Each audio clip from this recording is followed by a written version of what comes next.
இப்போ நம்ம அடுத்ததாக பார்க்க போகிற கதை என்னதுன்னா, பசி பிணி போக்கிய பாவை. 6th இருக்கிற 3rd டேர்மில் உள்ள 2nd லெசன் தான் இந்த பசி பிணி போக்கிய பாவை. நாடகம் டைப்பில் கொடுத்துருக்காங்க. அப்படியே நம்ம லைன் பை லைனாக கதையாக பார்த்துடலாம். உலகில் தோன்றிய அனைத்து உயிரினங்களுக்கும் இன்றியமையாதது உணவு. உலக உயிர்கள் அனைத்தும் வாழ்நாள் முழுவதும் உணவு தேடியே உழைக்கின்றன. உணவே உயிர்களுக்கு ஆதாரமாக விளங்குகிறது. தனி ஒருவனுக்கு உணவு இல்லையெனில் இச்சகத்தினை அழித்திடுவோம் என்றார் பாரதியார். பசித்திருக்கும் ஒருவனுக்கு உணவு அளிப்பது உயிர் கொடுப்பதற்கு இணையானது. அதுவே சிறந்த அறமாகும். என்ன சொல்லியிருக்காங்க? உணவோட இம்பார்ட்டன்ஸாக சொல்லியிருக்காங்க. உலகத்தில் தோன்றின எல்லா உயிரினங்களுக்குமே உணவு ஒன்று தான் ரொம்ப இம்பார்ட்டண்டானது. உலக உயிர்கள் எல்லாமே வாழ்நாள் முழுவதுமே உணவு தேடி தான் உழைச்சிட்ருக்குது. உணவே உலக உயிர்களுக்கு ஆதாரமாக விளங்குறது இந்த உணவு தான். தனி ஒருவனுக்கு உணவு இல்லை அப்படின்னா அந்த ஜகத்தினையே நம்ம அழித்திடலாம் அப்படின்னு கோபக்கணலோடு சொல்கிறாரு நம்மளுடைய பாரதியார். பசித்திருக்கும் ஒருவனுக்கு உணவு அளிப்பது அப்படிங்கிறது உயிர் கொடுக்கறதுக்கு இணையானது. அதுவே சிறந்த அறம் அப்படின்னு சொல்லி ஒரு இன்ட்ரோடக்ஷன் பாட்டு கொடுத்துட்டாங்க. இப்போ காட்சி 1. இடம் மணிப்பல்லவ தீவு. கதை மாந்தர்கள் மணிமேகலை, தீவத்திலகை. மணிமேகலை தனக்குள், எங்கு பார்த்தாலும் வெண்மணல் குன்றுகள், பூத்து குலுங்கும் செடி கொடிகள், அடர்ந்த மரங்கள், இடையிடையே பொய்கைகள், மனதை மயக்கும் காட்சிகள். ஆஹா, அருமை அருமை. அப்போது அவள் எதிரில் தீவத்திலகை வருகிறாள். தீவத்திலகை: அழகிய பெண்ணே, நீ யார்? இங்கு எப்படி வந்தாய்? மணிமேகலை: நான் பூம்புகார் நகரை சேர்ந்தவள். என் பெயர் மணிமேகலை. மணிமேகலா தெய்வம் என்னை இங்கு கொண்டு வந்து சேர்த்தது. நீங்கள் யாரம்மா? நீங்கள் எப்படி தீவிற்கு வந்தீர்கள்? தீவத்திலகை: என் பெயர் தீவத்திலகை. நான் இத்தீவையும் இதில் உள்ள புத்த பீடிகையையும் காவல் செய்து வருகிறேன். பெருமை மிக்கவர்கள் மட்டுமே தீவிற்கு வந்து இந்த புத்த பீடிகையை வணங்க முடியும். நீ அந்த பெருமையை பெற்றிருக்கிறாய். இன்னும் நீ செய்ய வேண்டியது ஒன்று உண்டு. மணிமேகலை: அஃது என்ன அம்மா? தீவத்திலகை: நம் எதிரில் பூக்கள் நிறைந்து விளங்கும் இந்த பொய்கையை பார். இதற்கு கோமுகி என்று பெயர். கோ என்றால் பசு, முகி என்றால் முகம். பசுவின் முகம் போன்று அமைந்து இருப்பதால் இப்பொய்கை கோமுகி என்னும் பெயரை பெற்றது. மணிமேகலை: ஓ அப்படியா? வடிவத்திற்கு ஏற்ற பெயராக இருக்கிறதே. தீவத்திலகை: இப்பொய்கைக்கு வேறு ஒரு சிறப்பும் உண்டு. வைகாசி திங்கள் முழு நிலவு நாளில் இப்பொய்கை நீரின் மேல் ஒரு அரிய பாத்திரம் தோன்றும். அது ஆபுத்திரன் கையிலிருந்து அமுத சுரபி என்னும் பாத்திரமாகும். மணிமேகலை: அமுத சுரபியா? அதன் சிறப்பு என்ன? தீவத்திலகை: அந்த பாத்திரத்தில் இட்ட உணவு எடுக்க எடுக்க குறையாமல் வளர்ந்து கொண்டே இருக்கும். அதனை கொண்டு எத்தனை பேருக்கு வேண்டுமானாலும் உணவு அளிக்கலாம். மணிமேகலை: அப்படியா? வியப்பாக உள்ளதே. தீவத்திலகை: ஆம், அந்த பாத்திரம் தோன்றும் வைகாசி முழு நிலவு நாள் இன்றுதான்.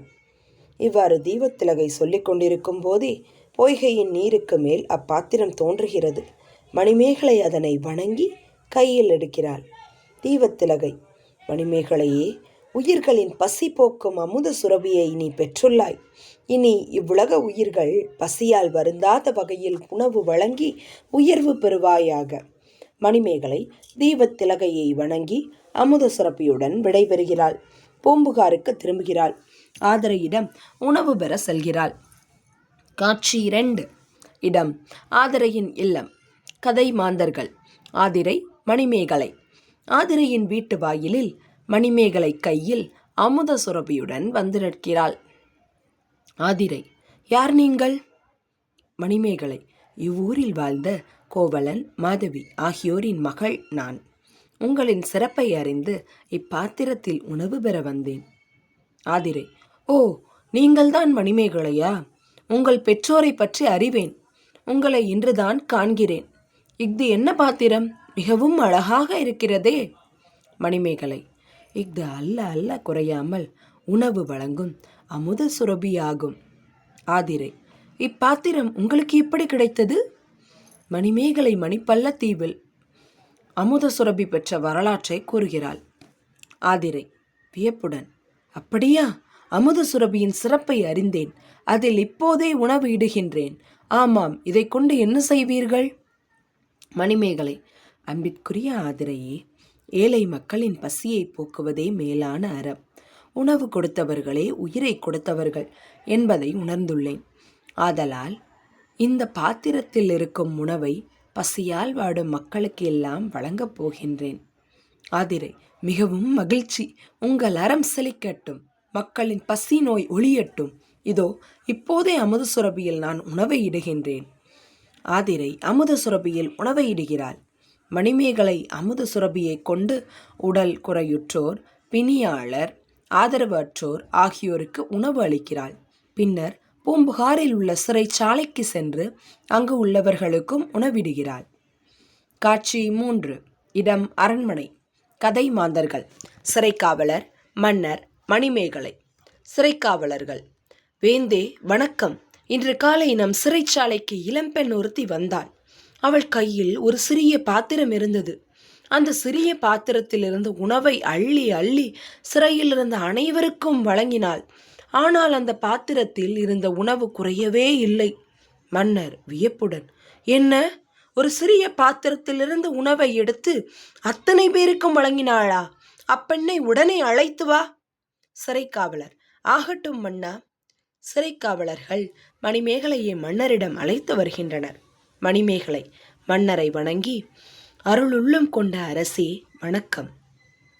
மன்னர்: பெண்ணே, நீ யார்? உண்ண அள்ள அள்ள குறையாத உணவு இப்பாத்திரத்தின் பெயர் என்ன? இது உனக்கு எப்படி கிடைத்தது? மணிமேகலை தனக்கு அமுத சுரபி கிடைத்த வரலாற்றை கூறுகிறார். மன்னர் மிக்க மகிழ்ச்சியுடன்: மாதவம் செய்தவளே, இந்த உலக மக்களின் பசி பிணி போக்கும் பாங்குடைய அறத்தை செய்கிறாய். நான் உனக்கு செய்ய வேண்டிய உதவி ஏதேனும் இருக்கிறதா?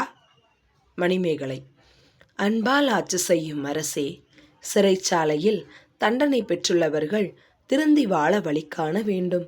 சிறைக்கோட்டம் அறக்கோட்டமாக மாற வேண்டும். மன்னர்: அதற்கு என்னவெல்லாம் செய்ய வேண்டும்?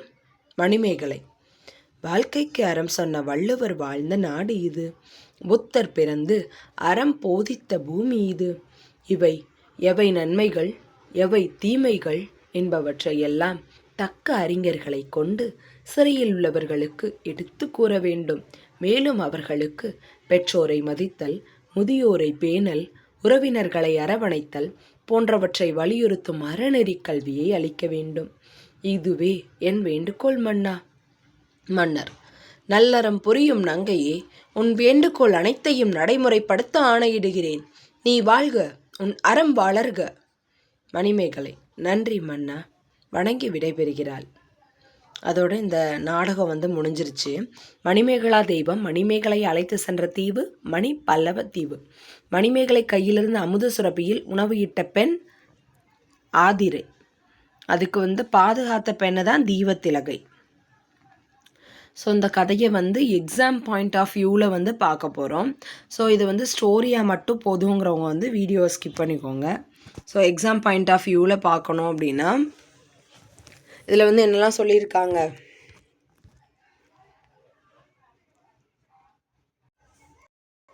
ஸோ இப்போ இந்த கதையை நம்ம எக்ஸாம் பாயிண்ட் ஆஃப் வியூவில் பார்க்க போகிறோம். உலகில் தோன்றிய அனைத்து உயிர்களுக்கும் இன்றியமையாது உணவு.